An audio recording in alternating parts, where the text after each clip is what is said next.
Hello, everybody.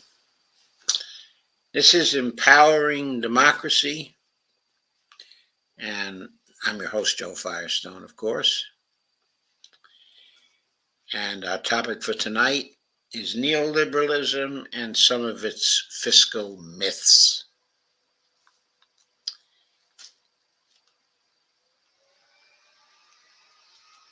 We'll start tonight with a couple of pieces about the Republican efforts to hurt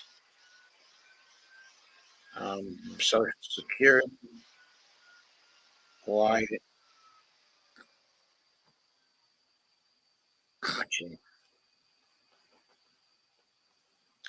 Hang on.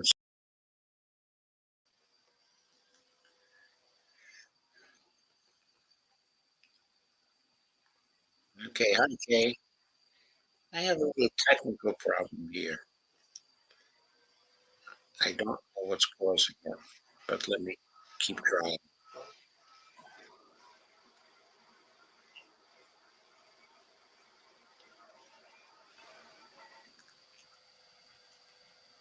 Let me get one of these guys to leave the studio.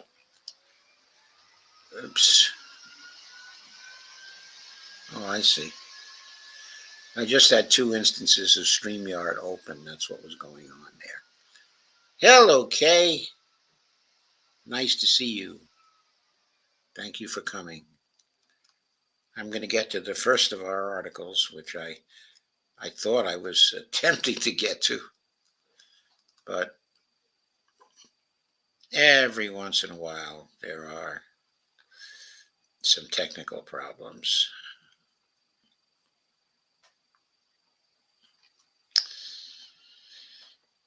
So the GOP is involved in attacks on Social Security, as some of you may know.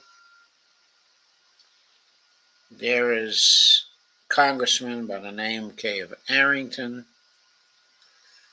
who is the chairman. His first name is Jody Arrington, Republican of Texas, speaks during a markup meeting on September 20th, 2023 in Washington, D.C. The headline is GOP pushes Social Security, quote, death panel after years of tax cuts for the rich. Quote, at today's hearing, Republicans made the true purpose of their, quote, fiscal commission, unquote, crystal clear, demolish Social Security and Medicare behind closed doors, unquote, said one campaigner. Of course, that's not going to get that particular demolition through Congress. It's just the first step in getting it through the House. What they're trying for, of course, is to get some bipartisan support from some traitorous Democrats, the so-called problem-solving caucus in the House, and maybe a few others. It won't help them to get the bill through the Senate, though, I don't believe. This article is by Jake Johnson from November 29th, 2023, which was yesterday, of course. The Republican-led push to establish a fiscal commission for the United States debt. Okay, this, of course, is the governmental debt that they're talking about, was met with vocal opposition during a House Budget Committee hearing on Wednesday, with progressive advocates and Democratic lawmakers calling the proposal a thinly veiled ploy to further undermine and cut Social Security, and Medicare. Representative Jim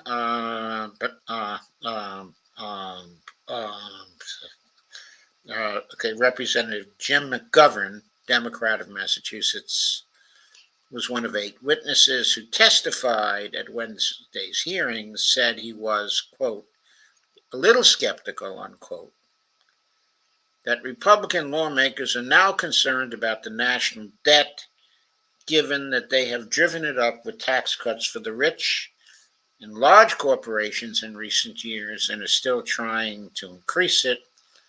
I think that that was, it may seem to many that that was the right thing to say, to point out the hypocrisy of the Republicans in terms of their concern for the national debt actually being real.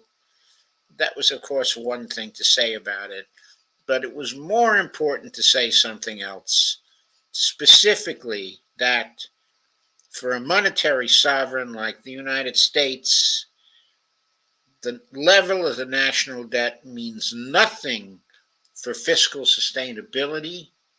It is not something for people to worry about, and that the debt to GDP ratio is also not something for people to worry about, that these Republicans are worried about a false issue, and under concern for this false issue, they want to take away Social Security, okay, and Medicare and other safety net features from people who can't afford to have them taken away. And that in doing this, what they're really doing is representing their donors who don't want to have anything to do with social welfare for the people. According to one analysis, the series of tax cuts that were approved under former presidents George W. Bush and Donald Trump have added $10 trillion to the debt since the enactment of the tax cuts, and are responsible for the bulk of the increase in the debt to GDP ratio since 2001.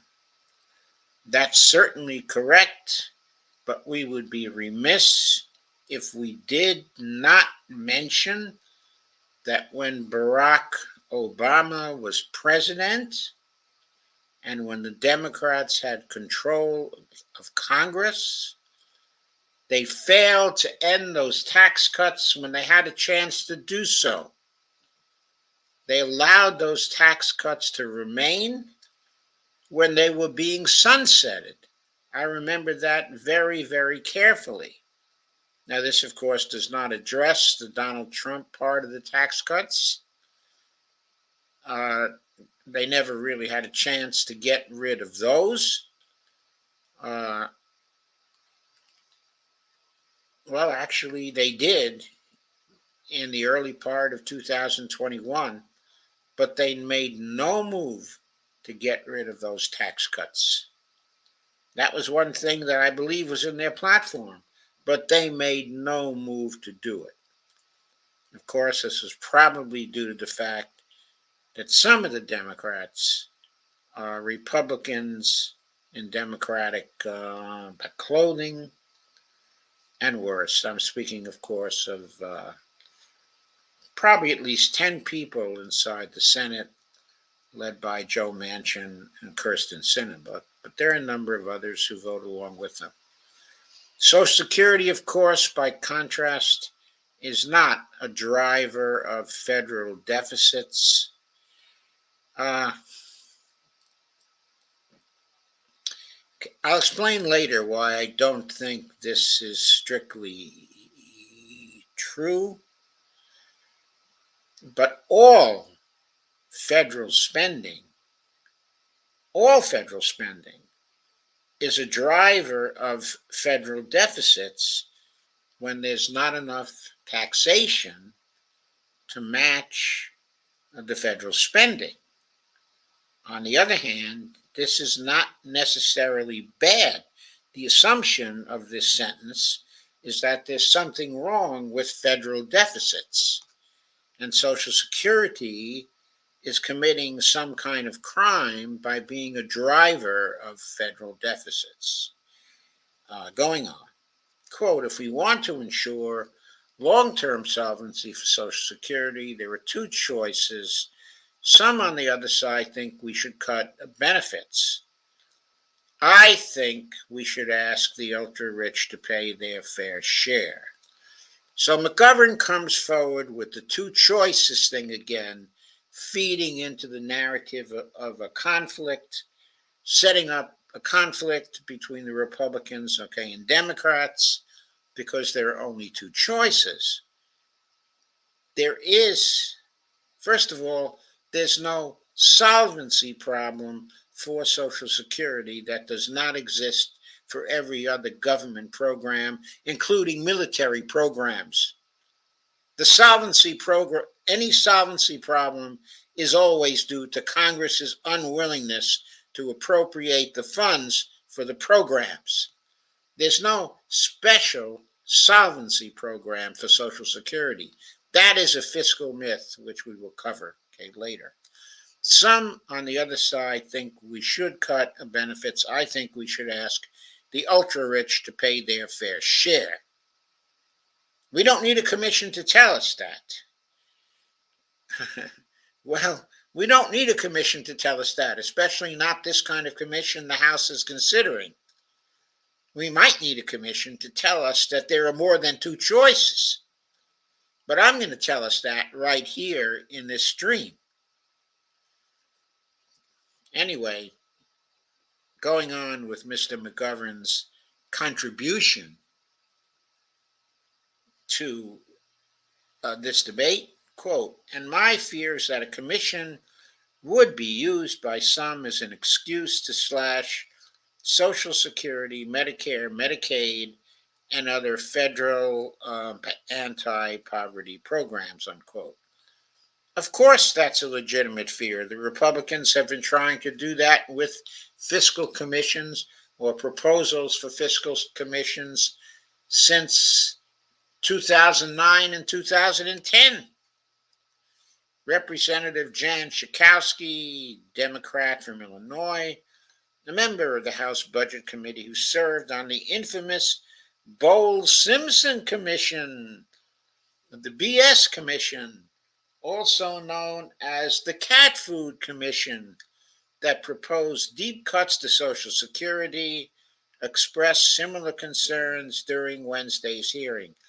That statement is an error of fact. The reason why I say that is that the Bowles-Simpson Commission never got the required 14-4 vote on the 18-member commission to recommend the proposed deep cuts to Social Security. It only got something like an 11-7 vote in favor of the cuts. So the commission did not get the required 14-4 vote. Okay. She was a member, okay, of the committee. She voted against the cuts. That is true. But it is not true that the commission proposed.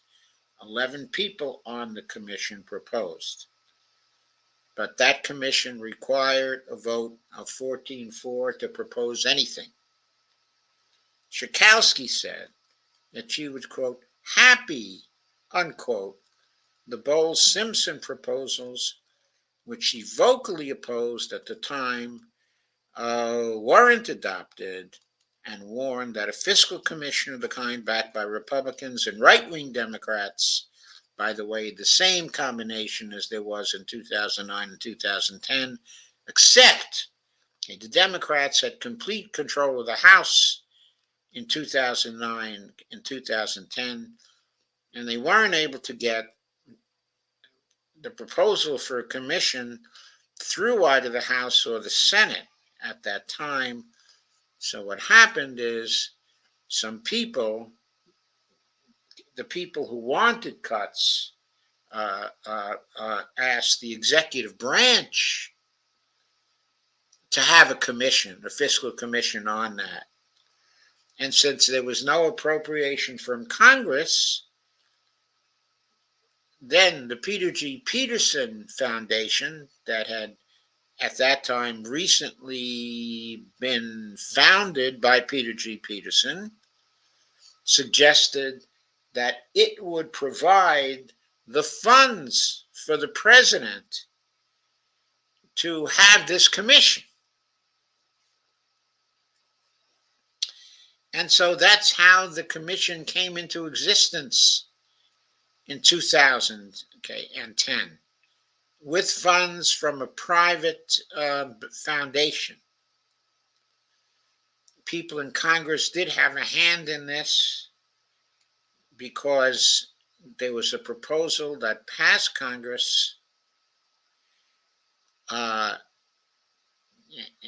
Congress to take into consideration, by way of an up or down vote, the results of the commission that was conducted by the executive branch, under the condition that there was a 14-4 vote in favor of the findings of the commission, that there were findings of the commission favored by a 14-4 vote. So Congress did agree that if there was a 14-4 vote for any recommendations, that would get an up or down vote, in the Congress. Of course, that never happened, so there was no up or down vote, and the whole thing failed. In an op-ed for Common Dreams on Wednesday, Schakowsky wrote that if Republicans cared about improving our fiscal position, they would demand the rich pay their fair share. Well, that's one thing that could be done. They would demand the rich could pay their fair share. They could also demand that the president mint platinum coins that would be necessary to improve our fiscal position, according to their ideas of what would be improvement of our fiscal position. Of course, Schakowsky assumes here the same thing the Republicans assume, that we have to improve our fiscal position because somehow having the large debt that we have is a fiscal disadvantage or a fiscal problem of some sort. Usually the argument goes that we have a problem with our fiscal sustainability because we have such a large debt, because as we will see later, there is no fiscal sustainability problem with having the debt we have. There would be no fiscal sustainability problem if it would be double the size it was now, or triple the size it is now, or quadruple the size it is now. Quote, if Republicans wanted to actually solve our budget challenges, they would robustly fund tax enforcement to ensure corporations are complying with laws already on the books, unquote. She added, quote again, but Republicans aren't serious about the deficit. And here she's conflating the deficit, and the debt. They aren't even serious about governing. They are serious about only one thing, and that's ripping away Social Security from seniors behind closed doors. She is right, about that. The Republicans aren't serious about either the deficit or the debt, of course, because when they get into office, they have extremely large deficits. As you may remember, Trump had huge deficits under Trump. Those deficits have been pretty large under Biden too, but he has been making the mistake of trying to reduce those deficits, which of course only takes money out of private sector pockets, because when the government has a deficit, when the government has red ink, the non-government sector has a corresponding amount of black ink. This is due to the sectoral balances, the sectoral financial balances equation, which I won't go into here. But trust me, on this, the amount of any government deficit, is exactly equal to any non-government sector surplus. The two are opposite sides of the same coin. Social Security Works tweeted, "Watch at Jan Schakowsky reveal the truth about MAGA Mike Johnson's planned fiscal commission. It's a death panel designed to let Republicans cut Social Security and Medicare without facing accountability from the voters." Let me see how long this is. I'll play it if it's not very long. Let me just say, I've had an experience with such a study, such a commission. I was on the Simpson-Bowles Commission many years ago in 2010. And this was about coming up with a budget agreement, and we couldn't do it. And I have felt since then, and I was happy that we couldn't, because the proposal that was on the table was to include cutting Social Security, which I said no, and I had my own plan. But it seems to me that doing this kind of commission is a way for members of Congress to get out of from under having to take the blame for the kinds of cuts that may be presented. So that was sufficiently short, okay, to play. Jan Schakowsky, of course, is a very senior Democrat. I believe she's the ranking member on the Budget Committee now. And if the Democrats take control of Congress again in 2025, take control of the House, she is likely to be the chair of the Budget Committee at that point. Wednesday's hearing examined 3 pieces of legislation put forth by bipartisan groups of lawmakers in the House and Senate. I have to repeat, if there's anything bipartisan that comes out of the House or that comes out of the Senate, keep your hands on your wallets, because usually that bipartisan stuff is bad for the people, good for corporations. A bill introduced earlier this month by Senators Mitt Romney and Joe Manchin, there, bipartisan bill by Romney and Joe Manchin. Now that's going to be bad for the people. Both of whom testified at Wednesday's hearing would form a 16-member bipartisan bicameral fiscal commission, meaning it would have members from the House and members from the Senate. Of course, probably Romney and Manchin from the Senate, okay, and also other people from the House, comprised of 12 elected officials and 4 outside experts, quote, unquote.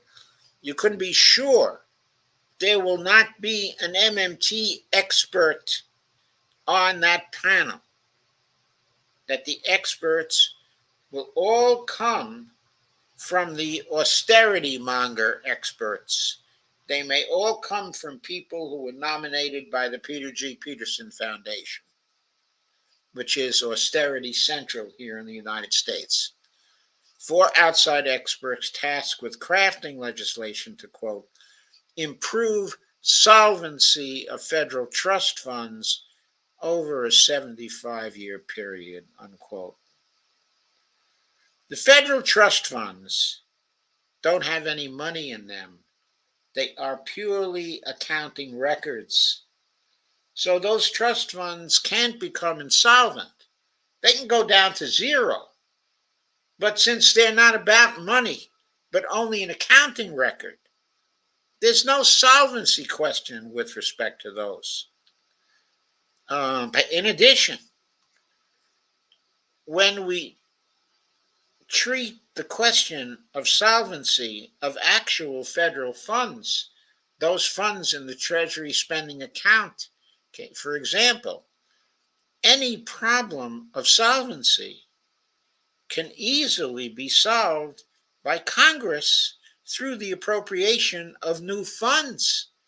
There is no constraint, okay, on appropriating new funds that Congress has to face. It can always do that if it chooses to do so. there is never any real solvency problem. If approved by the Commission, the legislation would be put on a fast track, in the Senate. And by the way, the four experts would certainly be neoliberal experts, quote unquote. People like Larry Summers. Romney insisted during his testimony Wednesday that he doesn't know of a single Republican or Democrat who wants to cut Social Security, and said benefit reductions should be off the table. Okay, I got to tell you, if benefit reductions are off the table, then I got a bridge to sell you. There's no way benefit reductions are going to be off the table with such a group. All you have to do is look at the fact that the group is likely to be chaired by Romney and or Manchin. But Social Security Works, a progressive advocacy group, pointed out the proposal released earlier this year by the Republican Study Committee, a panel comprised of 175 House Republicans, called for raising the Social Security retirement age, which would be a de facto cut of benefits across the board. Right, because people who would have been entitled to those benefits now won't be entitled to the benefits until they're older. That's a cut of benefits, folks. It's a cut, of benefits. By the way, I have to say something about Social Security Works. They fight hard against attempts to cut Social Security, and they are very effective. But they never use the weapon. They never use the weapon of telling people the truth about solvency questions for the federal government. They never tell the public that for a monetary sovereign like the United States, there are never any involuntary solvency questions. They never use the basic findings of MMT to argue against Social Security cuts. And this is not just ignorance. They've known about the position of MMT 2010, since 2010. I know this because I told them so at a meeting in 2010 where many people were present. And I brought up the truth to them there in no uncertain terms, explained it in detail to them. And of course, the truth of what I was saying has been underlined in many years since. The head of Social Security Works, he wasn't the head then, but he was at this meeting then, specifically Alex Lawson, knows very well the MMT position. And yet, in the 13 years since he heard of that position, he has never learned it thoroughly, and he has never tried, to put it out there. So he fights the same fight with the same kind, of analytical tools that were available then. He never changes, and he always ends up getting these same proposals from the conservatives, from the right-wingers, from the austerity mongers, year after year after year, and he fights the same kind of battle year after year after year. He's been successful for the whole 13 years. I have to give him that credit. But the future is not always like the past. And someday he may lose the battle because nobody has been educated to the idea that there are no fiscal limits that the federal government must abide to. There are no fiscal constraints except for voluntary fiscal constraints. Representative Jody Arrington, Republican of Texas, who presided over Wednesday's hearings, is a member of the Republican Senatorial Committee? No, he's a House member. Oh, I'm sorry, the Republican Study Committee. During his opening remarks, Arrington described efforts to prevent what he called a, quote, sovereign debt crisis, unquote, as, quote, our generation's world war. There is no sovereign debt crisis. That's a ridiculous idea propounded by people who are either ignorant or lying. Alex Lawson, executive director of Social Security Works, told Common Dreams, quote, at today's hearing, Republicans made the true purpose of their fiscal commission crystal clear, demolish Social Security and Medicare behind closed doors while avoiding accountability from voters, unquote. God forbid Alex should tell them that there is no sovereign debt crisis. That is a fantasy. It is a lie. Quote, Chairman Jody Arrington referred to the commission supporters as, quote, partners in crime, unquote. Lawson added, quote, that's exactly what they are, criminals who are plotting to reach into our pockets and steal our earned benefits, unquote. And he's right about that. But why doesn't Lawson tell the public that he's right about that? Because the whole business of a sovereign debt crisis, making it necessary to do anything at all to cut Social Security, is a deeply false idea. Instead of taking the deeply unpopular step of slashing benefits, Democrats who spoke at the Budget Committee hearing argued that Congress should pass legislation requiring the rich to contribute more to Social Security. This year, because of the payroll tax cap, millionaires stopped paying into the program in late February. When did the billionaires stop paying into the program? On January 8th? I mean, on January 1st? On January 2nd? When did they stop paying into the program? Quote, it should be a national scandal that middle and working class families have to pay Social Security taxes on all of their income, but millionaires and billionaires do not, said Congressman McGovern.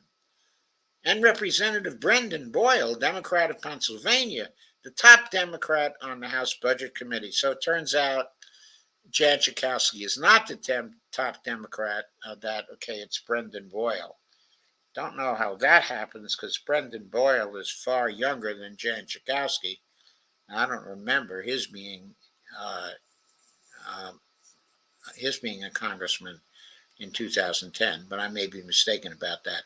Said at Wednesday's hearing that Congress could extend Social Security solvency through the end of the century by requiring the rich to pay more in taxes.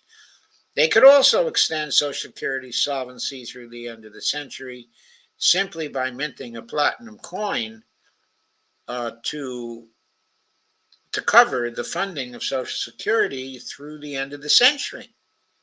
That could easily be done. I think that is fair. I think that is appropriate, said Boyle. And for those who disagree, I would be very interested in seeing what their plan is and their alternative, unquote.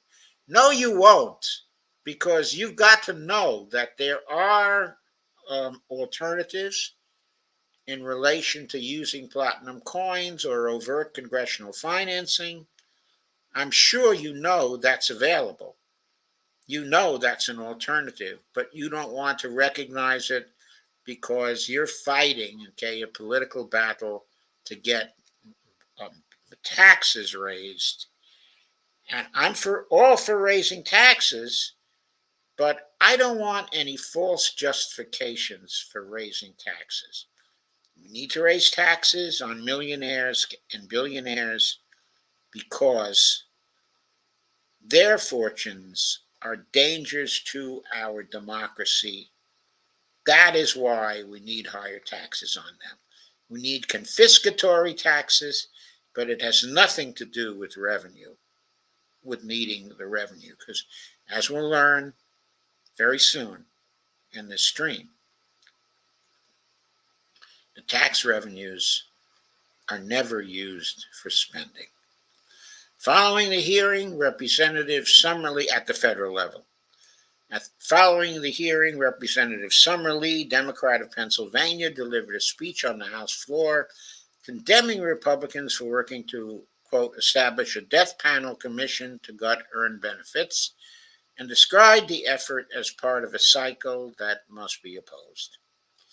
Quote, first, Republicans passed tax handouts for their filthy rich donors, promising a trickle-down miracle that never has and will never happen. From Reaganomics to Trump's tax scams, said Lee, quote again, then when their tax scam causes the economy to slow and deficits to grow, they refuse to correct their mistake. Instead, they blame immigrants, poor folks, black folks, and brown folks, unquote. Well, all that is true, but Lee, of course, tacitly accepts the idea that deficits are bad. Of course, some deficits are bad. Those deficits,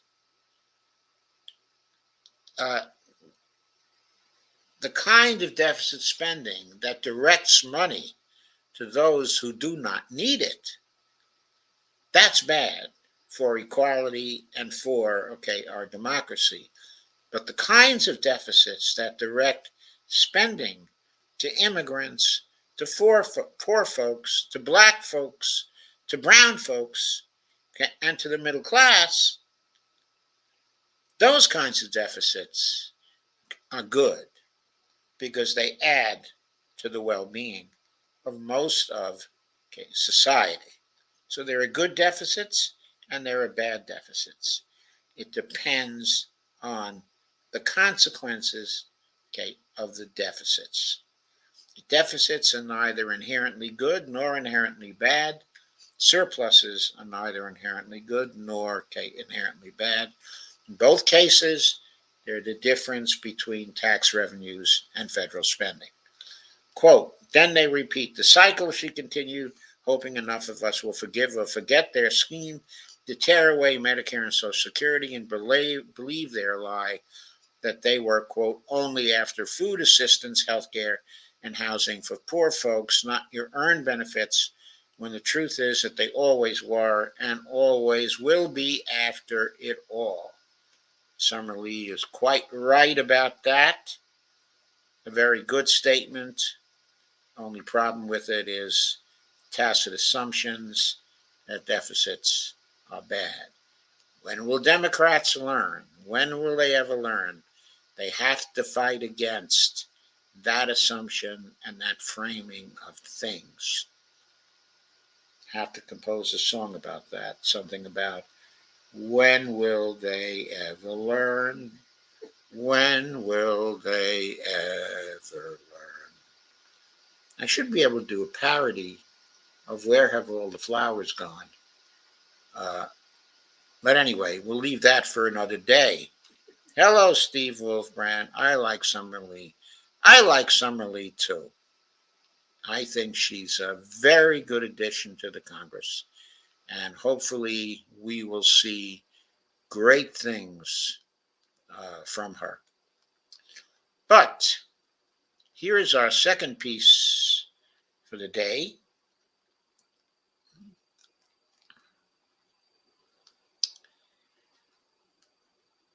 And let me share the screen for that.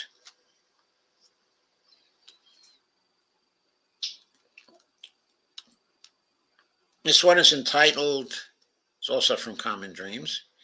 It's entitled, it's got a graphic of the Social Security Administration in front of it. And it's entitled, PBS Mirrored GOP Lies on Social Security and the Debt. And it's by Frederick H. Bedecker. And the tagline is national news media often broadcast misinformation when discussing the debt of the United States government, erroneously targeting Social Security as the main culprit, whether intentionally or from genuine uh, by ignorance. And here she's not just talking about regular national news media. Here she's talking about the people who are supposed to know better, specifically the PBS NewsHour, the coverage, the public broadcasting system NewsHour. The coverage of the federal debt by news media, generally considered credible, often mirrors, unfortunately, the falsehoods heard from Republican lawmakers in blaming Social Security as a major driver of the federal debt. Such misleading news coverage was embedded in a recent segment aired during the week of Thanksgiving on the PBS NewsHour, which is an hour I watch regularly to typically be informed by sound journalism. But in the segment at issue here, I witnessed misinformation broadcast to the public that could shape public opinion into thinking, quite erroneously, that Social Security needs gutting because it is the culprit increasing the federal debt. It isn't. Uh,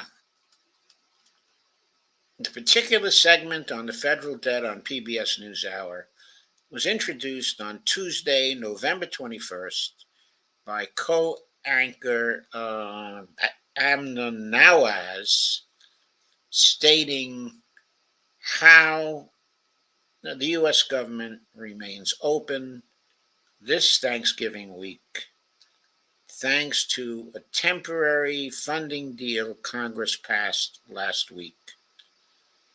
But when that temporary funding starts expiring in January, Nawaz added, conservatives are signaling they won't pass another funding deal without addressing a bigger issue, the swelling U.S. national debt, unquote. Then co-anchor Jeff Bennett and correspondent Lisa Desjardins, standing before a screen with varying charts, discussed the growing interest paid on the federal debt. As Desjardins put it, quote, just the interest on our debt is so large in the past year that it is almost the size of the entire Department of Defense budget. That statement may be true, but that was not the punchline, okay, of the segment. Now, that statement may be true, but it's also true that it doesn't matter that the interest on the debt is so large that is almost the size of the entire Defense Fund budget. Let me be very clear about that. It doesn't matter from the standpoint of fiscal sustainability. It is not a problem that the interest paid on the federal debt is almost the size of the DoD budget. It is not a problem that Social Security payments are also a very large portion of the federal budget. None of that is a problem for fiscal sustainability. And I will get into why not as we get there. Going on, though. The NewsHour segment ended mirroring the Republican Party's mantra that Social Security is the major driver of the federal debt. As Desjardins concluded, the three largest drivers of the debt are in reality Social Security, Medicare, and interest on the debt, with each in the chart displayed indicated as accounting respectively for 21.2%, 12.9%, and 10.5% of total federal expenditures. So,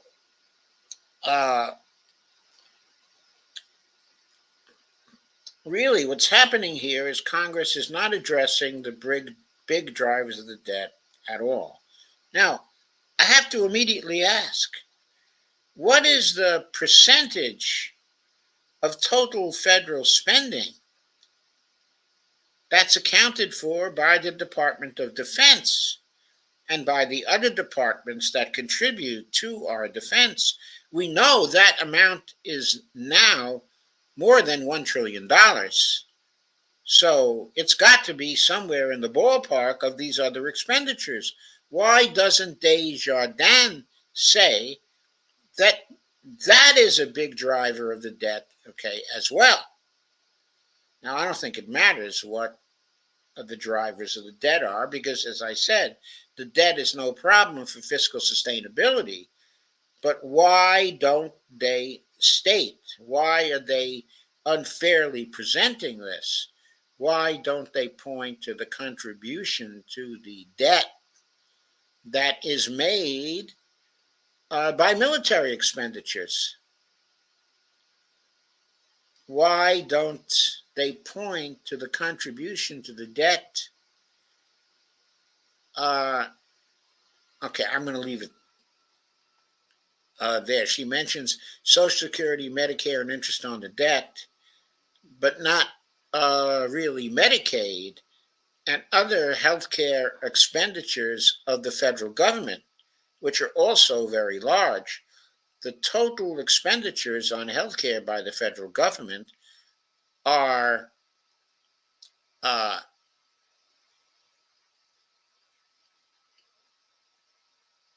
roughly 3.1 trillion every year. There is a lot of that comes, okay, from Medicare. But there are non-Medicare expenditures also that are very, very, very heavy. Let's get one thing out of the way here, okay? All federal spending comes through the Treasury Department, except for some secret spending of some kind. But outside of that kind of exception, all federal spending flows through the Treasury Department. There are no federal dispensations that come from other departments.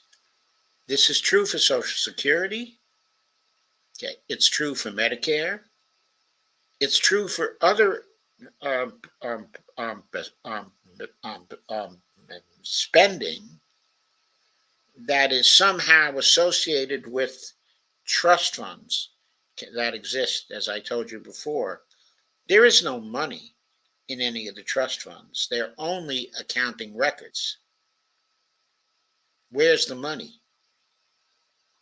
It's in the Treasury spending account. Everything flows through the Treasury spending account, including most of the defense expenditures, okay, as well. So let's attend to what, okay, the deficit actually is. It's the difference between spending and tax revenues when spending is greater than the tax revenues. That's the size, okay, of the deficit. Now, it's perfectly obvious that you can't separate a part of federal spending and say that's the cause, okay, of any deficit. If we have a deficit of $1 trillion per year, then all of the federal spending make equal contribution, not equal contributions in size to the deficit, but contributions to the deficit in proportion to the size of that spending.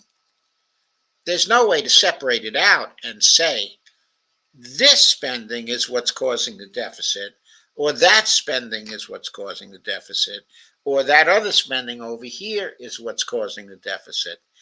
It's all causing the deficit, all contributing to it, each type in proportion to the size of the spending.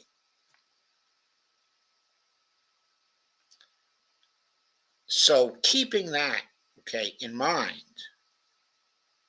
Social Security is no more responsible for the deficit than spending on the military. It's no more responsible for the deficit than spending on infrastructure, or insofar as it is more, it's only more insofar as it may be a greater proportion of the whole. But you can't separate out something and say this is causing the deficit. There is a whole deficit, and each type of spending is contributing something to the deficit. Social Security is not different because a trust fund exists. Medicare is not different because a trust fund exists. Nothing that has a trust fund is different when it comes to Treasury finally spending the money to make the payouts that are due for that particular program. Going on. In a recent piece with misinformation embedded in its title alone, quote, "Why we're borrowing to fund the elderly while neglecting everyone else," columnist Catherine Rampell, by the way, she's also quite a villain in the way she frames these things, also implied that borrowing to fund Social Security benefits will, as she wrote, quote, "continue to crowd out future spending obligations in years ahead on programs for the young like pre-K or childcare or paid parental leave or a more generous child tax credit." That is nonsense. There is no crowding out. We are not borrowing to fund Social Security benefits any more than we are borrowing to fund our defense, or than we are borrowing to fund any other program. It's all in proportion to the amount spent on that particular program.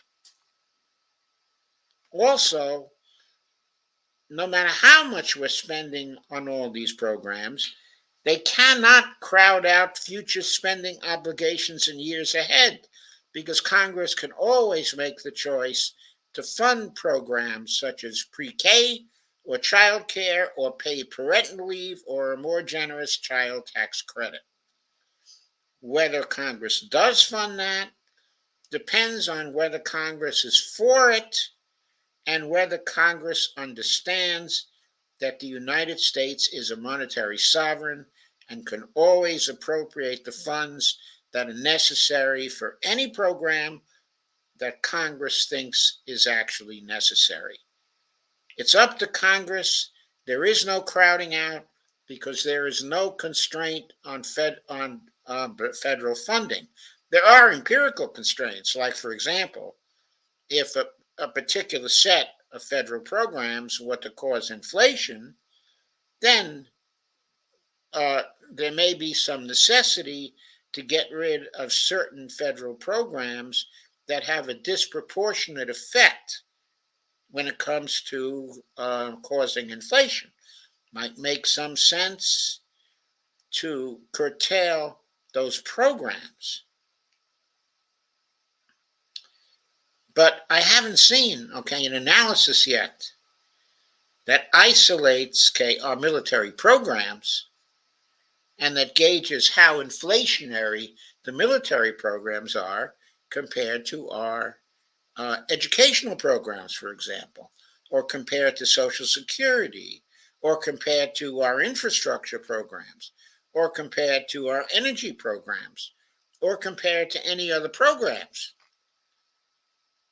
But if you were worried about inflationary consequences, that's the kind of analysis that you would have to do if you're talking about any possible crowding out. But there's no crowding out that comes from the idea of fiscal sustainability. That, for example, if we spend so heavily on Social Security, then, necessarily we'll have less to spend on programs for the young like pre-K or child care or paid parental leave or a more generous child tax credit. That is a fantasy that Catherine Rampell I'm sorry, Rampal has believed for many years and that clings to because she refuses to learn any um, MMT. She never discusses it. She never talks about it. She never criticizes it. She never deals with it. She just ignores it. And year after year, she spews out the same crap. As does Lisa Desjardins. She is another ignoramus who should not be in her job because she talks about very, very important things and distorts the facts behind those things. One problem with such depictions, exemplified by the NewsHour and in Rampel's article, is that Social Security specifically is funded almost exclusively by its own revenue source. No, that is not so. He says that not by borrowing, as Ms. Rampel implies, without providing any supportive evidence for that contention, because there isn't any, nor funded by general revenue, as likely many believes when seeing typical charts on federal spending like that showing in the segment aired on the PBS NewsHour that includes Social Security expenditures, which are not at all funded by general revenue, but rather by its separate targeted payroll and income taxes. Now, I don't know how many times I have to say that, but I'm going to say it again before the program is over. Taxes do not fund federal spending, not Social Security taxes, not taxes for income, not sales taxes, not any kinds of taxes. The tax revenues are destroyed in the process of settlements at the Federal Reserve. The Federal Reserve then always goes ahead and creates new funds that it places in the Treasury spending account, and it is those funds that are spent. So the tax revenue that comes out of Social Security taxes doesn't fund Social Security. There is an accounting record of the revenue from these taxes that is kept by the Social Security Administration and by the Treasury Department. And there are supposed bonds, that exist that come from the surplus, of the revenue collected compared to the actual spending on Social Security that has been made. That accounting record, exists. And by the way, it shows a surplus of 2.7 trillion for Social Security, which is only a little less than the 2.8 trillion surplus that existed 13 years ago in 2010. Only $100 billion less. That surplus is still a giant surplus. But we have to remember again, it's not a surplus in any bank. There are no funds there. It's just an accounting record. And the law says that Social Security can only spend what is in the accounting record over a period of time. So there are projections that say that the Social Security so-called trust fund will be exhausted in 2033 because the Treasury Department will put out that much in funds for federal spending to support Social Security during that time. But what has to be remembered, it's still the Treasury Department that is getting those funds through the means it has for getting funds from the Federal Reserve, which creates the new funds for the Treasury Department, and those funds are then used for spending. Those funds have nothing to do with the accounting record. The accounting record is strictly a side issue It's kept because the law says that if the accounting record falls to zero, that Social Security cannot spend any more than is contributed to the accounting record each year. But that is not a law of nature. It can be changed by Congress any year, instantly. And of course, it should be. Congress should do something to change, the projection that Social Security is going to run out of money in 2033. Now, what can Congress do? It can cut back on Social Security benefits, as the Republicans want. It can increase in size, but due to taxation, not because the taxes are actually spent, because the rules used by the Social Security Administration, by the Treasury, say that if payroll and income taxes grow, then the accounting record increases by a corresponding amount. So if the accounting record shows, in a projection, that there are funds present to fund Social Security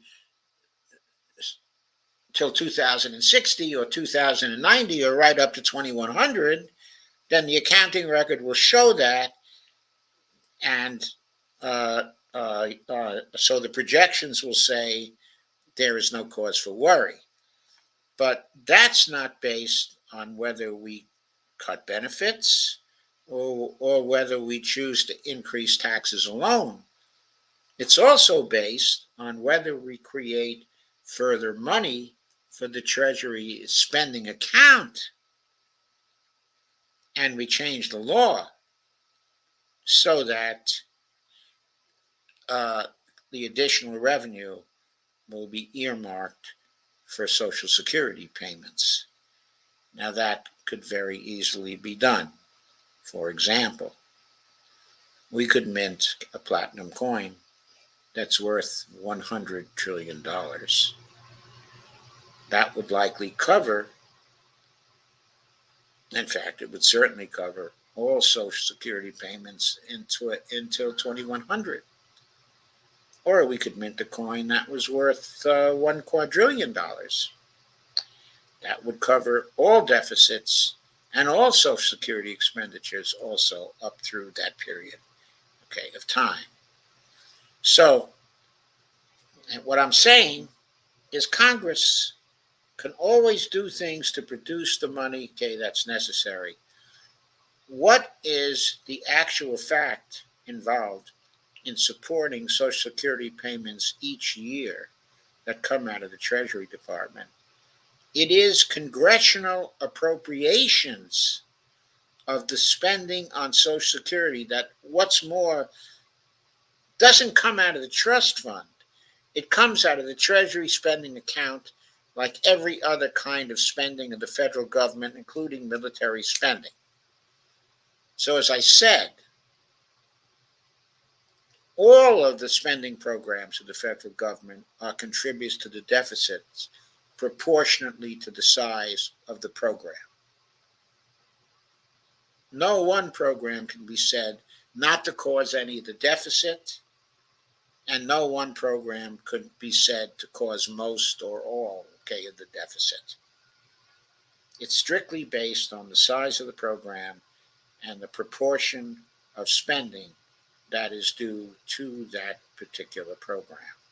So, if Congress appropriates the funding for the program, that is what mandates the spending by the Treasury Department. And the Treasury Department will do whatever spending is mandated by the congressional appropriations that it receives from the legislative branch, of government. That is the truth. What drives the debt then? There are two things. that drive the size of the debt. One is the congressional appropriations. That drives, the debt. The other is the choice by the federal government to issue debt instruments. Obviously, if a platinum coin were minted for $100 trillion, which would pay off the debt entirely, the debt is $33 trillion. If a 100 trillion coin would cover that $33 trillion and future deficits for quite some years, then for quite some years the federal government would not have to issue any debt instruments, and there would be no debt. If the federal government issues such a platinum coin, all the old debt, 33 trillion, would be paid off, and the national debt would fall to zero. That's a way to get rid of the national debt. That is why I say the national debt is no problem. Actually, as I have written about previously, says the author, Social Security is today the entity owning the most debt, 2.7 trillion in Treasury securities. Yes, that is the entity owning the most debt. More than 2 foreign governments owning the most U.S. debt. Japan today owning U.S. securities valuing 1.1 trillion, and China with under 1 trillion. Surpluses in Social Security revenue by law have to be invested in U.S. securities, but they are not invested in U.S. securities in the sense that Social Security pays money for those particular securities. There's just an accounting record, and there's a mandated interest rate by law that says what the Treasury Department owes to Social Security. Revenue surpluses over the years have been enormous in the program. The Social Security for years, in essence, funded the debt with its surplus revenue, not caused it. No, Social Security didn't fund the debt. What funded the debt was the congressional appropriations and the sale of the debt instruments. That's what funded it, not the accounting record in the Social Security account. That is a myth. That is a fable. That is a falsehood. Social Security hasn't reduced available general revenue, nor been the reason why politicians are not funding programs for younger constituencies, as Ms. Rampal alludes to in her piece. Tax cuts during the Trump and Bush administration, however, did help to do that.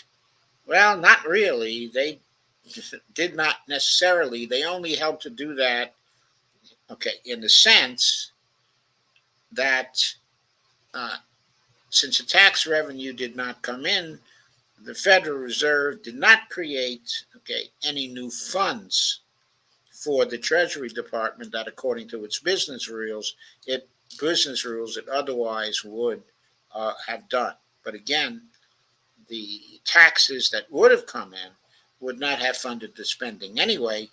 It would always have been the new funds created by the Federal Reserve. Growth in deficits and debt, as analysis by the Center for American Progress indicates, has largely been driven by those tax cuts. Tax cuts reducing general revenue applicable to programs like the earlier expanded child tax credit that before expiring lifted more children out of poverty. Tax cuts are like spending. If you want to consider tax cuts as causing the debt, you can attribute a part of the debt to tax cuts, but you also have to attribute it to all federal spending. You can't say tax cuts alone caused the debt to grow. The Social Security program has nevertheless, according to reports by the Board of Trustees overseeing the program, recently incurred shortfalls in its dedicated revenue stream. In 2022, a 4% shortfall noted in the trustees' current report. And those recent shortfalls have been met simply by just cashing in some U.S. securities the program acquired over the years with revenue surpluses. There's no cashing in. There's just the Treasury and the Social Security Administration marking down the accounting record of how much is owed to Social Security by the Treasury Department. But there's no cashing in the sense that there's an exchange of money. Social Security had no money to give to Treasury. That's not what existed. That's not a fact. That's not true. That's an illusion. But true enough, within current parameters of the program, the trustees predict the program's reserves will be depleted by 2033. Again, there are no reserves in the sense of money. The so-called securities are not money. Then relying solely on Social Security's separate tax revenue, it is predicted only 70% of benefits due will be payable. That's not being totally broke, but will have an adverse effect on the income many elderly depend upon. There is a chance, some chance, maybe a good chance, that I will be alive in 2033. My life expectancy, according to charts I saw today, is likely another 5.5 years, okay, from this point. So I certainly have a chance to live, okay, for another 10 years. If I do, I don't think there is any way that there's going to be a cut of 70% of benefits.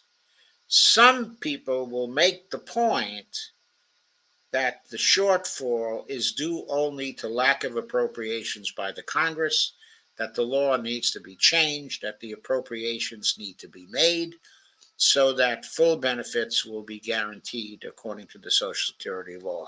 That's what's going to happen, or many congressional heads are going to fall. That's the way it's going to go. There are lots of things people can do, as I suggested. There are also platinum coins. There's also overt congressional financing.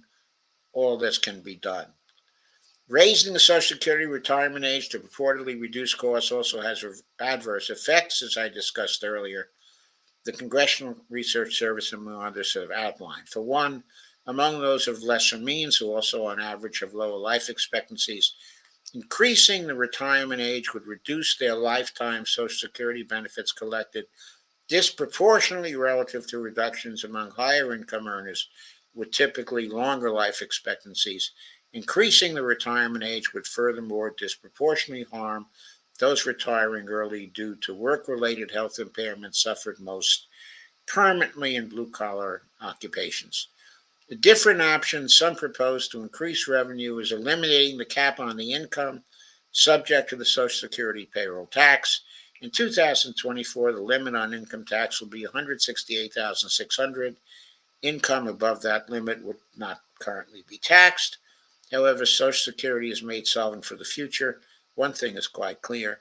Social Security has not been the reason for incurred and increasing U.S. debt.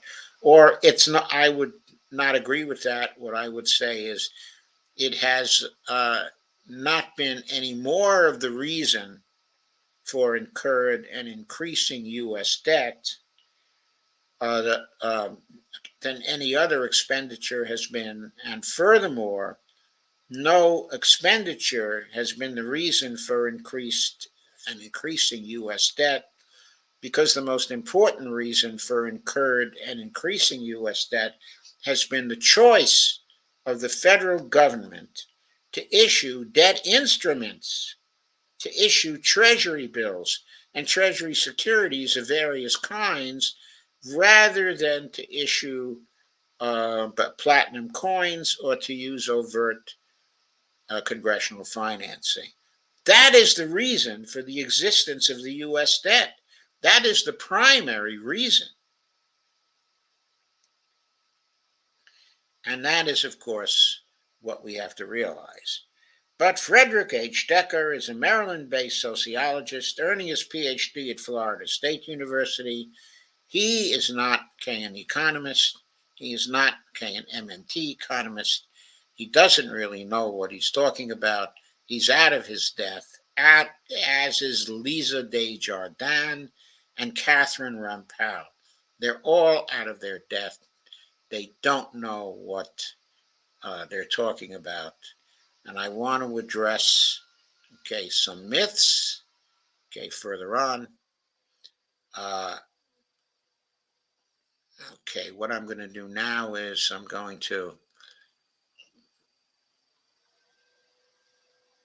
I see I made a mistake here. Uh, I have to bring up.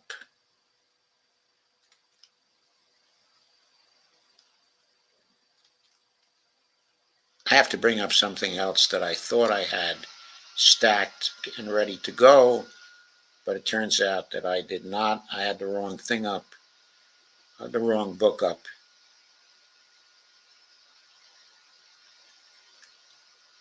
I wanted to have one of my books up here, and I did not put up the book. So let me try this again. If you'll give me a moment.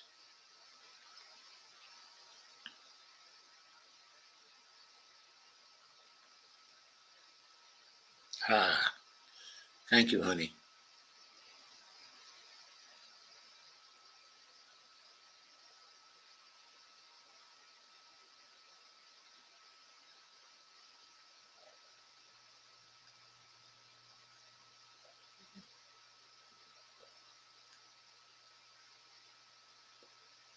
Here it is.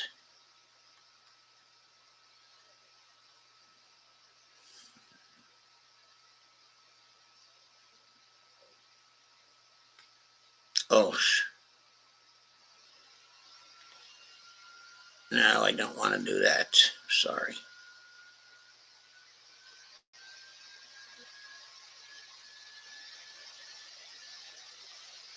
Okay.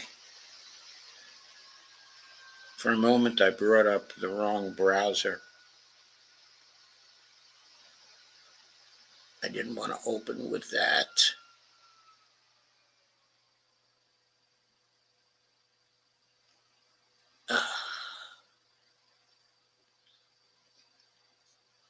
I'm going to open it up, in a word processor.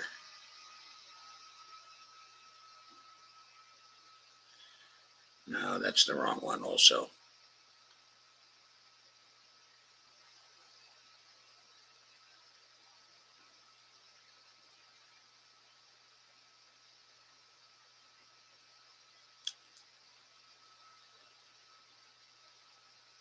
Bear with me a little longer, please. I'm having a little trouble lining this up. I promise it will be rewarding if you can hang in there. If I can locate the right file.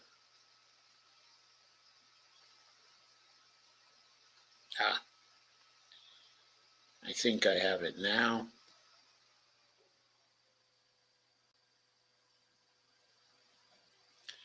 Oh, great. I can even open it up in Chrome, which is what I wanted to do in the first place. So that's good. Okay. So now I've got it and I can present it.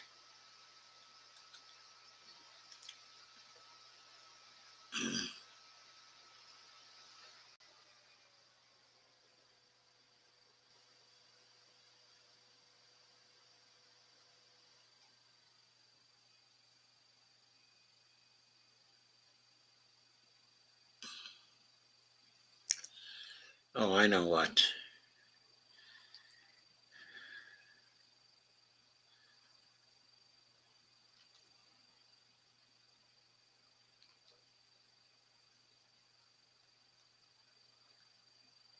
It's a Chrome tab.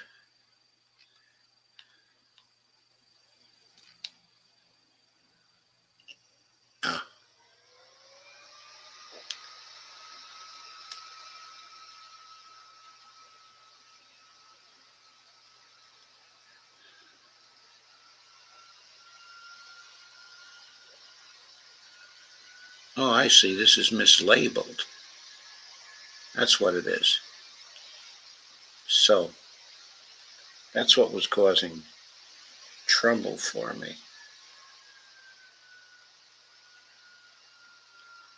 So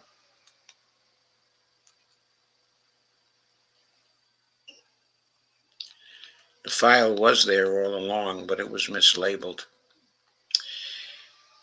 Okay, so this is from my book, Fiscal Myths of the 2016 Campaign. The first edition of it was done in October 2015. Okay, it is a Kindle book, and it addresses various fiscal myths.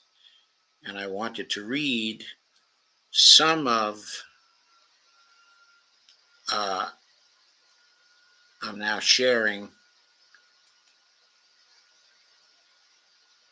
a section on fiscal myths about running out of money. I hope you can see that well. You should be able to. I think it should be very visible. So, here we go. Category of fiscal myths is sure to show up in campaign 2016 and also showed up in campaign 2020. It's going to show up again in 2024. We can see it already because we see the same fiscal myths in Congress. The government is running out of money. This has been a recurring myth in national politics since the 1980s. It perhaps began with the Social Security funding crisis during the early years of the Reagan administration, when the President and Speaker Tip O'Neill agreed on a compromise for funding Social Security, which until then had been funded on a pay-as-you-go basis. At that time, great emphasis was placed on the idea that Social Security could run out of money, that something had to be done to make sure benefits were paid on time. The compromise doubled Social Security payments by employees and is called, quote, credits to build up in the Social Security Trust Fund, quote unquote, since. Today, the credits total $2.8 trillion. Well, of course, today in 2023, as I just said, they total $2.7 trillion. However, even though it was billed as a permanent solution to the Social Security funding problem at the time of the compromise, new democratic trends now project that the SS Trust Fund will not be able to fund projected full payments of benefits in 2033 and thereafter. So immediately, I have to call your attention, okay, to this. This was written in 2015, okay, by me, as I said. And at that time, okay, the demographic trends projected that the trust fund wouldn't be able to pay the full payments in 2033. That's exactly the projection, okay, today. So since 2015, in the 8 years since that time, the projection hasn't either increased or decreased. It's remained the same at 2033. And thereafter, without adjustments in funding arrangements. There have been no adjustments in funding arrangements. That's not what happened. Okay. In fact, if there had been adjustments, okay, in funding arrangements, it would have been extended. But if the economy since 2015 hadn't been as good as it's generally been, then that 2033 would have become 2032 or 2031. The fact that it stayed at 2033 is only because the economy has been fairly good. So the so-called tax revenues coming out of Social Security were actually better than expected. So from this experience, many people take the projected SS funding situation as a paradigmatic case illustrating the larger meme that, quote, the government is running out of money, unquote. Fiscal solvency concerns were further dramatized further by Democratic Party criticisms of the Reagan administration for its deficit spending. Excuse me, and also by a series of Reagan tax increases, during the middle 1980s, following his much more well-known initial tax cuts in the early years. And later on, the Democrats who controlled Congress during the 1980s famously forced President Bush to violate his no new taxes campaign pledges. By the way, the book I'm reading from is an Amazon Kindle book, and I have the link to it, okay, in the description, okay, of the stream. And later on, the Democrats who controlled Congress during the 1980s famously forced President Bush to violate his, quote, no new taxes, unquote, campaign pledge, which in many minds led to his defeat in 1992. The campaign, which also saw the run of Ross Perot, in which one of Perot's major themes was the importance of fiscal responsibility and the failure of the major parties to practice it. After President Clinton responded by emphasizing deficit reduction and eventually budget surpluses during his administration, fiscal responsibility and solvency concerns were placed on the back burner during the George W. Bush administration. But in the most recent political cycles and in the wake of the crash of 2008, worry about, quote, running out of money was brought front and center again soon after Congress passed the American Recovery and Reinvestment Act, the ARRA of 2009.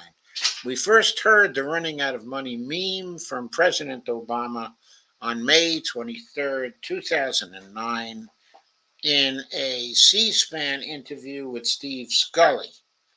There, the exchange went like this. Excuse me a moment while I take 2 pills.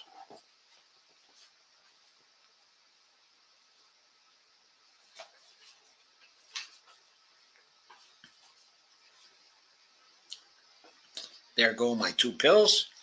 There, the exchange went like this. Scully, you know the numbers: 1.7 trillion debt, a national deficit, okay, of 11 trillion.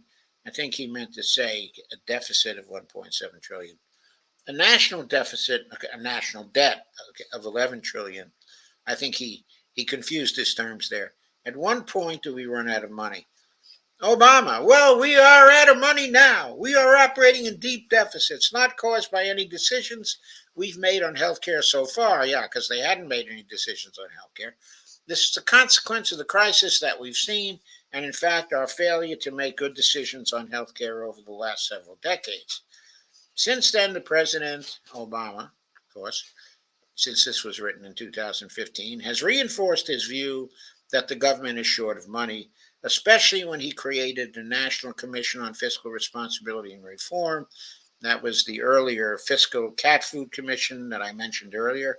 But in addition, he's always acted as if he believes the government has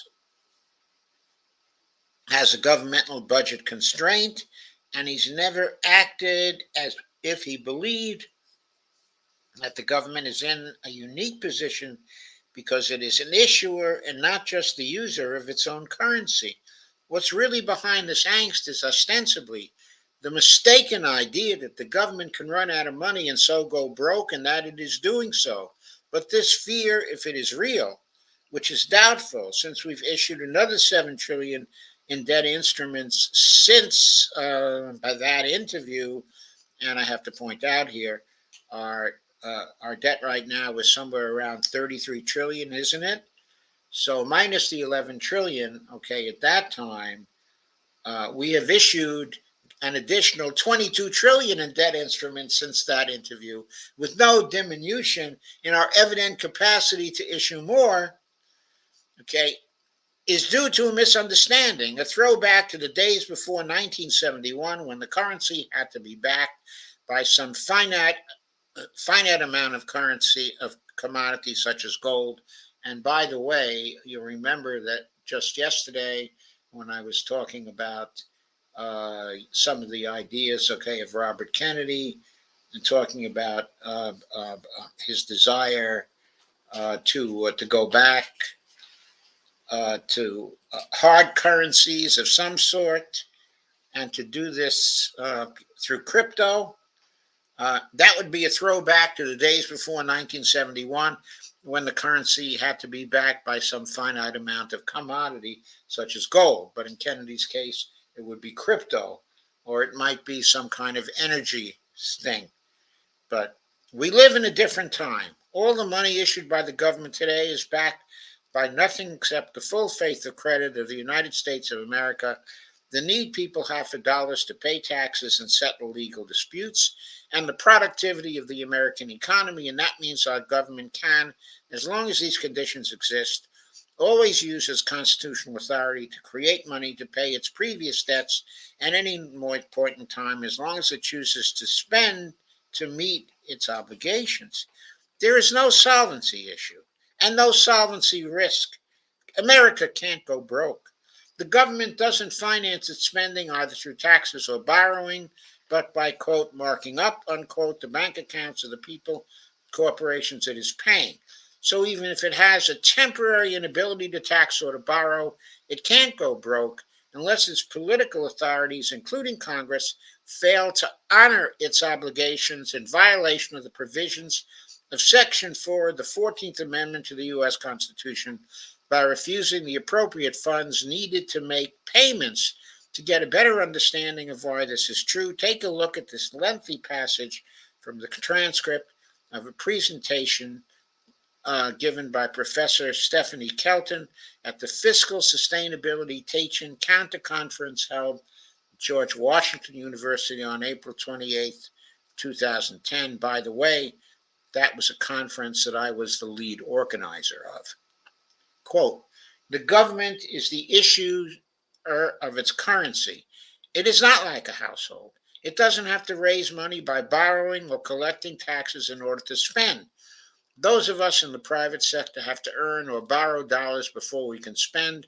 The government must spend first. And we say this, and sometimes people have a hard time understanding that. Who is we, of course? It's the MMT crowd, of which I am one. How can the government spend first? How can it not spend first? How could the government collect taxes and dollars first? It first have to have spent those dollars into existence. The spending has to come before the payment or the collection of taxes, or before the borrowing through debt instruments. The spending has to come first because there would be no dollars out there for buying debt instruments or for collecting taxes. I embellished a little about what Steph had to say. The government must spend first. Government spending is not, we use this term a lot, operationally constrained by revenues. That, was Warren Mosler's term. It doesn't need tax payments and bond sales in order to fund itself. It is not operationally constrained. The only relevant constraints are self-imposed constraints. We talked a little bit about this earlier, things like debt ceilings. Yeah, we talked about that in the conference. This was in reference to the conference. That's a self-imposed constraint. Rules that prevent the Treasury from running an overdraft in its account at the Fed. That's a self-imposed constraint. It is a constraint that is imposed by Congress. Rules that prevent the Fed from buying Treasury bonds directly from the Treasury. The so-called monetizing the debt is a self-imposed constraint. How does the government actually spend? It spends by writing checks on its account at the Federal Reserve or by sending wires, by the way. What we see and what we hear all the time is that the government is spending 100, taxes and 90, and it sells bonds equal to 10. Well, that's in a situation where the deficit is 10%. 10% of government spending. So what we see is an attempt to coordinate the government spending with taxes and bond sales, and it creates the illusion that what's happening is that the government is taking money from us and using it to pay for the things that it purchases. But that's not really what's going on, as Warren, specifically Warren Mosler, by the way, likes to say. The government neither has nor does not have any money at any point in time. It is simply the scorekeeper. So what happens when the government spends? Let's suppose that the Treasury issues a check for $100 million to Halliburton. What happens? The Fed marks down the Treasury's balance. It subtracts 100 million from the Treasury's account at the Fed. Halliburton takes the check and deposits it wherever Halliburton happens to bank. Let's choose, say, Bank of America. So Bank of America marks up Halliburton's balance by $100 million. The Fed marks up the size of Bank of America's reserve account. This is some reserve accounting. Hang in there, it's a little dry. The Fed, in the clearing process, credits Bank of America with $100 million in its reserve account. So what's happened at the end of the day? What are the effects of government spending? The monetary base increases. We call that high-powered money. In other words, specifically, the monetary base is the bank reserves in the non-government sector. We call that high-powered money. Those are the bank reserves. The monetary base increases by 100 million. In other words, the check to Halliburton was cashed, creating the $100 million in the non-government sector, in this case in the private sector specifically. The money supply increases by 100 million. The money supply is all the checking accounts and traveler's checks and a couple of other things, but by and large, those are the deposits, ordinary, everyday checking accounts. So the money supply increases. So what is the lesson from this? The lesson is that government spending creates new money, both high-powered money, bank reserves, and the more narrow definition of money, EM1 definition. They both increase as a consequence of government spending. How about when the government collects taxes? What happens there?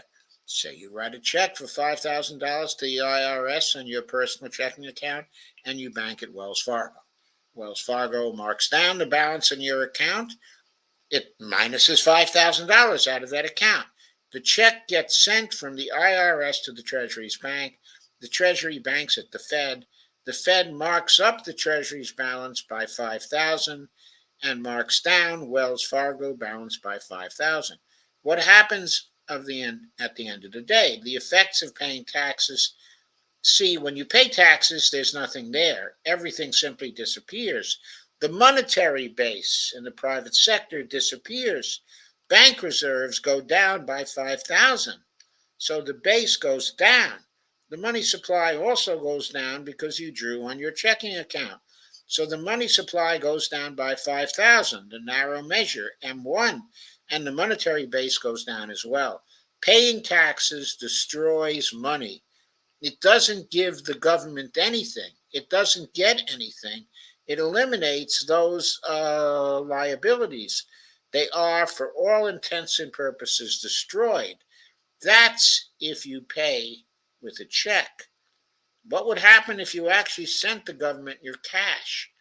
Every once in a while, it seems like you hear about some crazy person who does this in protest. They get a huge sack, usually of coins, just to make it really offensive and difficult on some poor bean counter.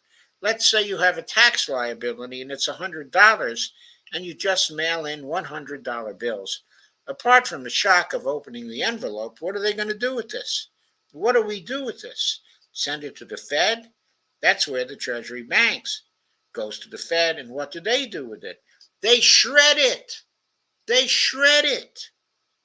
Would they shred it? I mean, literally shred it if they needed it to buy things? If they could use it to spend? Because they don't use it to spend, and they don't need it to buy things. So, as Stephanie Kelton indicates, the government spends by marking up private sector accounts. The Warren she refers to in the transcript is Warren B. Mosler, who's another conference panelist at this conference, and a pioneer in clarifying the operational facts of how the government actually spends.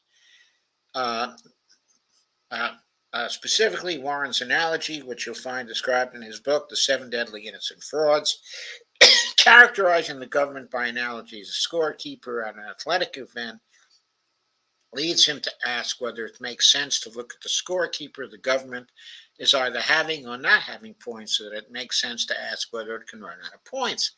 Of course, it doesn't make sense to see the scorekeeper that way. It only makes sense to view the scorekeeper, the government, is having an unlimited authority to create points, US dollars, to serve its purposes. Now we know the US government has that unlimited authority because in the Constitution, Article 1, Section 8, it gives the US government the unlimited authority to coin money, which through judicial uh, uh, rulings, uh, since the Constitution was passed, has been ruled by the Supreme Court to include the government's ability not only to coin money, but to issue paper currency and to create also bank reserves, which are additions to balances in bank accounts. So the government cannot run out of U.S. dollars except to its self constraints that it can abandon at any time, because it has this unlimited authority to create points from Article 1, Section 8 of the Constitution. There are a number of important self constraints imposed by Congress that hamstring the scorekeeper before the constitutionally envisioned constraint of the executive branch spending only what Congress authorizes and appropriates. One, the Congress prohibits the Treasury from running a negative balance in its Federal Reserve accounts as a result of its spending. Two, it also imposes a debt limit on the amount of interest-bearing principal repayment obligated debt instruments that can be issued at any time. Neither of these self-constraints is necessary. Potentially, they can interfere with the ability of the government to pay its specifically legitimate obligations, including repaying its debts. And since Section 4 of the 14th Amendment to the Constitution clearly says that the validity of the debts of the United States cannot be questioned, this raises the constitutionality of these constraints. This is a very important question, both in the recent past, when it has repeatedly come up since 2011, and also currently, since many Republicans in the House are threatening to refuse to raise the debt limit, a purely voluntary act when the issue becomes acute. That will be in early November 2015, according to Secretary of the Treasury Jack Lew. There was, of course, such a crisis in 2015 also, with the Republicans who again had control of the House at that point. Or I'm sorry, did they have control of the Senate? I forget. I think they had control of the Senate, at that point. So they were making trouble again with respect to the debt limit, didn't want to increase the debt limit. So why doesn't President Obama appear to know these facts about the impossibility of the U.S. running out of U.S. dollars needed to pay its debts and buy things with? Well, perhaps he does know about it. Certainly, Alan Greenspan knows that, quote, a government cannot become insolvent with respect to obligation in its own currency. And Ben Bernanke knows that the U.S. hasn't used tax money to bail out the banks. And Janet Yellen certainly knows what Greenspan and Bernanke know. And I would add, Jay Powell certainly knows what Janet Yellen and Greenspan and Bernanke knew. So it's reasonable to assume that the president must know that we can never run out of money, at least Obama. Trump thought he knew that too, because he was saying the government can always print money when he first got into office. He quickly seems to have forgotten about that. Maybe because some of the Austerians in his administration spoke to him about it and say, don't say that. But Trump knew it, that the government could always print money. Now, did Biden know it? I think he must have known it because Janet Yellen was there to tell him, right? She's been the Secretary of the Treasury. So why, pray tell, did he tell us in 2009 we'd already run out of it and then proceed to issue another $7 trillion in debt since then? That, of course, was as of 2015, as we've already said. A total amount issued since then is, what did I say before, 22 trillion additional, 23 trillion, 22 trillion additional, I think that was what I said before. Why did he convene the National Commission on Fiscal Responsibility and Reform, which became known as the Cat Food Commission, thanks to Jane Hampshire, I believe, of Fire Dog Lake at that point, who gave it the title of the Cat Food Commission. In January of 2010, with financial support from the Peter G. Peterson Foundation, PGPF, to recommend fiscal responsibility, sustainability, policy reforms. And why has he told us since, again and again, that the government is running out of money? In the summer of 2011, the fall of 2012, and the early winter of 2013, the issue of the Treasury Department minting platinum coins with trillion or multi-trillion face values to get around the debt limit entered media discussions in a very visible way. A law passed in 1996 by Congress gave the Secretary of the Treasury the authority to order the minting of 1 ounce platinum coins with face values to be determined at the discretion of the Secretary. And then I say, see my book for more details on platinum coins as a source of funding. That's not this book. This is the Fiscal Myth book. The other book is the Fixing the Debt book, which is primarily about platinum coins and all their implications as a source of funding. The president could have ordered the secretary, both of these books, by the way, are $9.99, okay, at Amazon. They both are Kindle books. The president could have ordered the secretary to use this authority to produce a $100 trillion coin and deposit it in the U.S. Mint's Public Enterprise Fund, the PEF at the New York Federal Reserve regional bank. The first use of the meme $100 trillion coin was by Stephanie Kelton, by the way. I don't know if she wants the credit for that, but she was the first, so I'm giving her the credit. Upon receiving credit for the deposit in the form of reserves, the Treasury could then have swept the seigniorage, quote unquote, which is the profit between the face value of the coin and the expense of minting it and getting over to the Federal Reserve, okay, to deposit it. So that profit is nearly equal to nearly $100 trillion received from the Fed Bank in return for the coin in the Public Enterprise Fund account into the Treasury General account and filled that, quote, public purse, unquote, of the Treasury, that is, the Treasury spending account is the public purse of the Treasury, with enough funds to pay all debt instruments of the United States as they fall due and to fund all deficit spending for a long time to come as well without issuing new debt. Here's the process, along with a fictional political speech explaining it to everybody, and that's a link, okay, to my Fixing the Debt book, which has the political speech in it. Of course, he didn't do any such thing. Why not? When asked whether he would use extraordinary means to get around the debt limit, including the 14th Amendment of the platinum coin, he replied that he would not do either because he was advised it would shake the confidence of the bond markets after the crisis was over. In providing this answer, he glossed over the differences between the two options and neglected to mention that the platinum coin option, if exercised using an extremely high face value, such as $100 trillion, would have removed the need for the United States to rely on the bond markets for many years and perhaps never again if the U.S. ceased to issue debt instruments for good.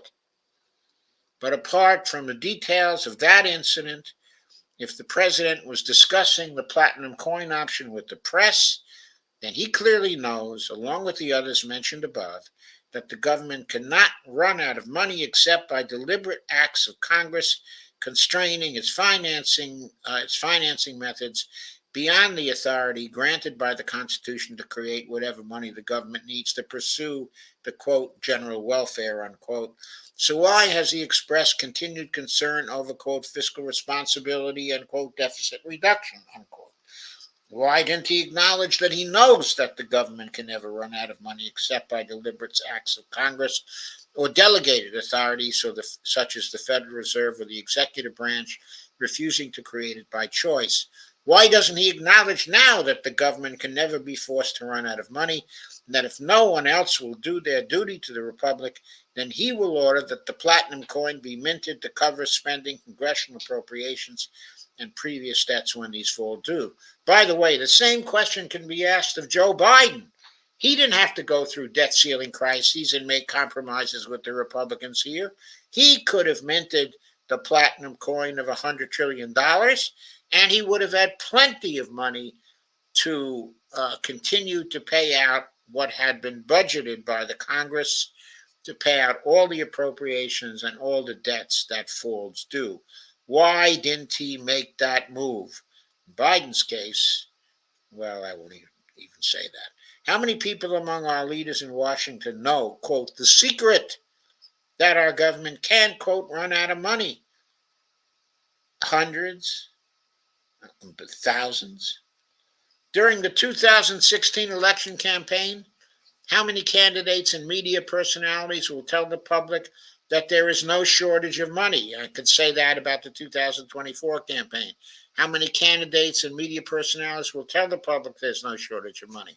I know one, Jason Call, would be willing to tell the public that, and that not being able to get the necessary money is never a legitimate reason for not passing desirable or necessary legislation. And how many will attack Senator Bernie Sanders for being fiscally irresponsible and claim, quote, we can't afford it, when he advocates major new spending for Medicare for all, infrastructure renewal, creating full employment, improving education, including providing free college, addressing climate change, and replacing fossil fuels with alternative energy sources. And here I should replace Senator Bernie Sanders with candidates Cornel West or Jill Stein. I don't know whether I should also replace Bernie Sanders with Robert F. Kennedy Jr., because he doesn't seem to know anything about whether we can or can't afford it based on his statements thus far. But the other two do know that there are no fiscal constraints on the federal government. I believe certainly Cornel West does know about that. I'm though awfully sure Jill Stein does also by now. We must stop believing in the myth that the government can't do things because its money is limited, and start believing in the idea the government is us acting together to solve serious American problems that can't wait. The government belongs to all of us. It is ours. And we shouldn't let the president or anybody else talk us into the myth that we shouldn't use its unlimited authority to issue money to help us to act together to solve our serious and long-standing problems. That way lies the decline and fall of the United States. It is national suicide, and we have been in the process of committing it for decades. If you're a progressive and want to fix problems like unemployment, the health care and health insurance systems, infrastructure, education, our energy and climate crisis, and want government to deficit spend to do it, sooner or later you'll get the question, quote, aren't you just printing money, unquote. Here's my answer to that one: no. I'll explain why in the discussions of inflation and hyperinflation, but later in this book. I won't explain why now, but you're not simply printing money, quote unquote, even though that's often charged. There's more stuff here, and the government can only raise money to spend by taxing or borrowing, but I've said enough here already to show that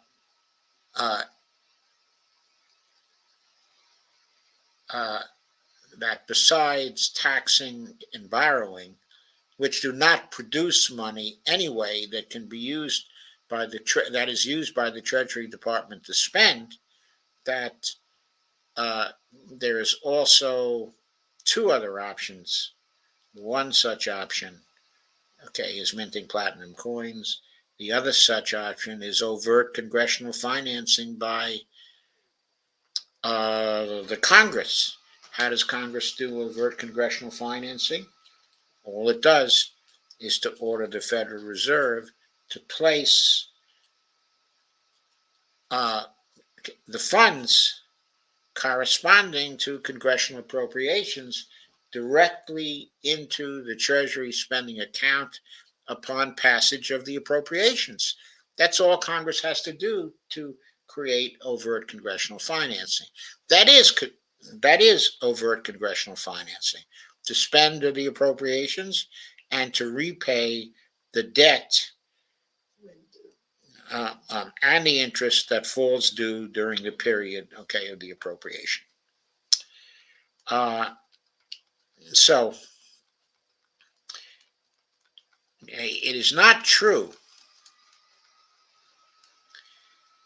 Okay, I do want to read something here in this section about things not being limited to taxing, okay, and to borrowing. Now, if one can accept this truth, it has many implications. One implication is, as we've already seen, that the government never can have any solvency problem with respect to repaying debts it has incurred in its own currency. It doesn't matter how large those debts are. It doesn't matter how large its obligations are. It doesn't matter from the viewpoint of solvency how frequently it has to fulfill obligations or how much money it has to create to pay its obligations. It never has to run out of money as long as it's willing to create it and not to, quote, obey, unquote, any constraints it has imposed on itself. The simple fact is, it always has the capability to create the money it wants or needs to spend. Uh, Yet another implication is that it never need be short of money to do or spend for things it either wants to do or wants to facilitate or cause or encourage to be done. It is never true that, quote, we don't have enough money to do X or Y or Z, as the Republicans are claiming with respect to Social Security right now, when, quote, we is the government or the nation. Rather, it is only true either that we don't, one, fully understand our power to create money, or two, want to do things that people are asking us to do for reasons we don't want to talk about, so we use the excuse that money is limited instead. Now, here's another myth, of course, which we've been really talking about throughout this whole program. Social Security and Medicare are running out of money and can't get enough funds to pay full benefits without taxing or borrowing. Of course, this is a myth. Here is an easy solution to the long-term so-called entitlement spending solvency problem, quote unquote, that really kills dead the rationale for austerity policy for entitlements. Of course, it's a faux problem in the sense there's no economic or financial solvency problem, since the federal government can never involuntarily run out of money to pay Social Security and Medicare obligations, as long as Congress is willing to provide the authority to meet those obligations. But there is a real political problem in that Congress may decide not to do that because spending on entitlements in future years may exceed FICA tax revenues year after year until the, quote, trust funds, unquote, cannot, quote, cover, unquote, the deficit between annual tax revenues and annual spending. The Austerians want to solve this political problem by cutting back on entitlement benefits. Quote unquote, okay, the progressives want to solve it by eliminating the income tax cap on FICA taxation. The advantages and disadvantages of both solutions are very well known, so I'm not going to repeat them, but I'm just going to point out that both will subtract net financial assets from the economy, and I'll offer a third solution that doesn't have that problem. That solution for the executive branch is to use its platinum coin seniorage authority discussed earlier to mint a single 1 ounce proof platinum coin each year to cover any shortfall between FICA revenues and spending on Social Security and Medicare. If that were done annually in advance based on projections, then there would be no further depletion of the, quote, trust fund, unquote, credits, and no further political issue of Social Security and Medicare insolvency. This solution has at least the following other advantages. It would require no congressional action to implement. The necessary authority is there already. It will not increase spending beyond that already scheduled for Social Security and Medicare, so it won't add any inflation beyond that already built into the system. It will not increase the public debt subject to the limit, so that worry needn't trouble people. It will educate people about the fact that the government can spend without having to tax or borrow if it needs to do that. It will educate people about platinum coin seigniorage as an alternative to taxing and borrowing. It will educate people to the idea that neither the Treasury nor the government can become insolvent because under current law, Treasury can always mint coins and the Fed can always create reserves. It will educate people about the fact that the U.S. government need not ever borrow back its own previously issued currency from anyone else unless it wants to. It will educate people to the idea that their grandchildren won't have a burden of public debt that can't easily pay back by using platinum coin seigniorage. It requires neither an increase in taxes nor cuts in Social Security or Medicare benefits. Also, when benefits are increased in the future, there won't need to be any tax increases to, quote, fund, unquote, them. It would be a great political success for any president who did this because it would have the effect of safeguarding two major components of the social safety net for good, and that president would be remembered by a grateful populace for having done that. There are, of course, some disadvantages to this solution, too. The opposition to the president will attack she or he for using platinum coin seigniorage, claiming that it is the dreaded, quote, printing money, unquote, practice so infamously by the Weimar Republic and Zimbabwe. This may be an effective attack in holding down the president's approval rating for a limited period of time. But once people observe that no inflation results from platinum coin seigniorage, this attack will fade away, its effectiveness destroyed by experience and reality. To make platinum coin seigniorage effective, the president may have to force the Federal Reserve chairman to create reserves in exchange for Treasury's platinum coins. This may create a firestorm politically if the Fed chairman resigns in protest. However, eventually the president will find a successor who will credit the Mint's public enterprise fund account for platinum coins with very high face value because the law is clear that in cases of disagreement between the Fed and the Secretary on matters of interpretation, the opinion of the Secretary is to prevail. The opposition may attack the president for, quote, grabbing more power, unquote. This may make a few headlines, but since the president's action would halt any further depletion of the Social Security and Medicare trust funds, it is hard to see the public overwhelmingly supportive of both and opposed to any cuts in either program by Congress, either disapproving of the president's action or getting motivated by any perceived power grab. The opposition to the president in Congress may become enraged by the loss of leverage against entitlement spending they experience as a result of the administration using platinum coin seigniorage to stop depletion of the trust funds, quote unquote. However, I can't see this anger going anywhere unless it somehow gets extended to the country at large. But then again, the only reason why most people would get angry at this is if inflation was somehow triggered using platinum coin seigniorage. Since this is a very unlikely prospect, the anger in Congress will just go to ground in the sweep of events. 2 weeks after the minting each year, there will be other issues to fight about.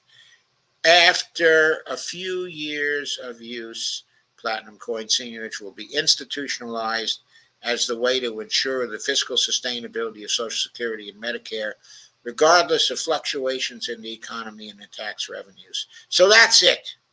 Using platinum coin seigniorage to cover the shortfall between entitlement spending and FICA revenues is a quick and relatively easy solution to the political problem of ensuring that the Social Security and Medicare trust funds are sustainable, providing that a president will use it. When will this or the next president make this happen and really kill, quote, austerity, unquote, politics, targeting the entitlements that most Americans love so well? When will this or some future president hear the voice of the people? And I'm going to stop there, but I'm going to tell you that what I've been reading is part of chapter 1 of my book, Fiscal Myths of the Fiscal 2016 Campaign. Again, it's an Amazon Kindle book. You can buy the whole book, which has many more fiscal myths, many more than Stephanie Kelton discussed in her book, okay, on the deficit myth. It's got some 40 fiscal myths discussed, okay, in this book. If you're interested in learning about all these myths and the counter to them, then you can buy the book for $9.99. Not a big deal, kind of a dime in a certain way. Okay, but anyway, there are many other myths. I only scratched the surface, okay, in this particular stream. So I'm going to look at your comments now. I don't think there are too many. Kay said that something was BS. I wasn't sure of that, but she said also, without SS, I'm really screwed.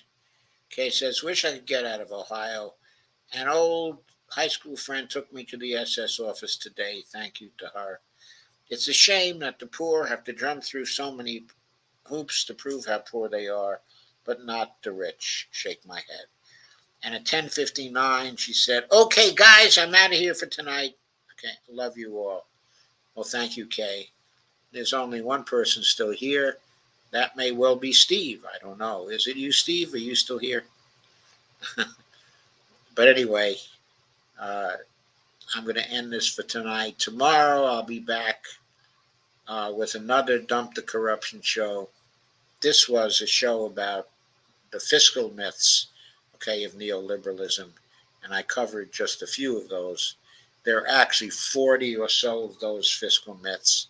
And again, this book, The Fiscal Myths of Campaign 2016, gives them all. And if you want to learn about platinum coins, my Fixing the Debt book uh, has a tremendous amount to say about that and the implications of platinum coins for funding things like the just transition to the Green New Deal and stuff like that. So, on that note, I'm finally going to say good night. Hope you have a great night, and I hope to see you tomorrow for tomorrow's great show on Dump the Corruption. Thanks for coming.